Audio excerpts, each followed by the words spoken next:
Almost 200 na gyud ang nakalas nga kinabuhi sa Super Typhoon Tino. Grabe gid ay kaayo ang nabuhat ni Tino sa Cebu, sa mga pamilya nga nawad-an o mga minahal, mga kabutangan. Our hearts and prayers are with you. Grabe gyud kasakit ug dili sayon sud-ungon ang kaning mga panghitabo. But still, huwag tayong makalimot. Mahal na mahal kayo ng Panginoon. Mahal tayo ng Panginoon at dili gyud kaniya pasagdan. Aduna gyoy tumong ang kaning mga panghitabo karon bisan unsa pa ni kasakit. Ang nahitabo diri sa Cebu, grabe kakusog ang hangin, uwan nga nagdala og baha, niawas ang mga rivers ug mga creeks ug gibunal-bunalan sa hangin ug tubig, baha.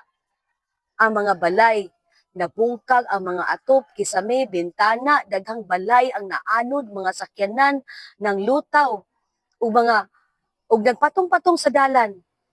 Puno gyud sa kasakit ang probinsya sa Cebu. Gikan pa sa linog karon baha na sad. Pero kahibalo man kitang tanan nga unta with proper flood control infrastructures kani mga typhoons nga sama ni Tino would not really cause this much destruction. I really just have to let that out. Pero in the middle of all these, let's pray. Lord, be gracious to us, have mercy. You are our arm every morning, our salvation in times of trouble. You are our hiding place from the wind, among protection, gikan sa bagyo. Jesus Christ, you are our great and solid rock in this weary land of Cebu right now. Let us just remember, no, sa gitna ng unos ng buhay ngayon, God is still our refuge. At talaga, hindi niya tayo pababayaan. Personally, naapektuhan po ni, pero gamay ra kaayo compared sa mga nahitabo diri sa among lugar. Ang nahitabo diri sa amo, ang istorya lang ko no, ang hangin no, almost na-crack na gid among mga windows kay musulod gid ang ulan ug hangin, 1 inch ang tubig, uwan nga nakasulod sa among balay, dili siya baha. So nag-cleaning mi sa balay hangtod 2 a.m. the following morning. Among 21 years old nga mattress, basa kaayo.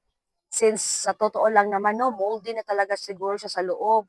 So maitim na yung tubig na lumabas sa kanya kasi talagang soak siya sa rainwater.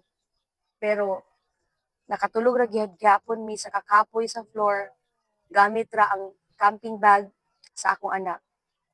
Pero ang importante nga akong giunahon na mattress ra ang nawala and buhi mi. And God is good. Yes, I really cried no kay na ako'y sakit nga fibromyalgia niya ang sawg kay basa kaayo so basa kanang bugnaw kaayo ba. Pero kung tan-awon nimo ang nahitabo sa uban na naa sa ato kay gikauna sa balay sa baha ang ilang balay ya wala pa gyud mag-rescue ang mga pamilya nga nawad-an og minahal. Gosh, I'm so thankful, Lord. Thank you. Salamat kid Lord Jesus Christ sa imong protection. Tinuod man daghan kita nga nag-andam aning bagyong Tino, pero still, we can only prepare but we can never be ready for the inevitable. Sa words ba sa usa ka biktima, sa usa ka survivor, kusog kaayo ang tubig, it only took seconds na moabot na tagaliog ug wala gyud kay masalbar sa imong mga butang. That is why sakto gyud nga manganda man kita sa mga emergencies o mga disasters pareha sa naa sa kong kanang showcase no kay naa man gyud mga umaabot nga mga bagyo pa, mga linog pa, pero mas importante gyud ang biblical emergency preparedness nga mag-andam ta sa mga praktikal nga mga butang nga magamit sa mga disasters, but with Jesus Christ and the wisdom of the Holy Spirit kasi Jesus sa gyud ang atong true life saver, atong magsalbar sa ato. He is our true lifesaver, the saver of our souls. He is our Lord and Savior. Sa mga taga Cebu, naay magi-purpose ang Ginoo aning tanan ba? Naa sa akong heart pero dili na ako masulti kay daghan mo maglagot nako. Pero God really has a purpose for us. Ang enemy no, dili magina mo atake sa ato og murag wala tay tumong sa kingdom of God. Pero naagyoy direction ang Ginoo para natong tanan. Nga makita nato nga ang tinuod natong manluluwa si Jesus Christ and yun. Jesus Christ is our one and true Savior. And He is still in control of what we cannot control. Mura mag-chaotic kaayo ang kitabuhi nato karon no, gikan sa linog, sa kanang baha na sad, typhoon na sad, another typhoon, another typhoon, another typhoon. Mura gyud grabe na gyud kaayo ka aligaga atong kinabuhi.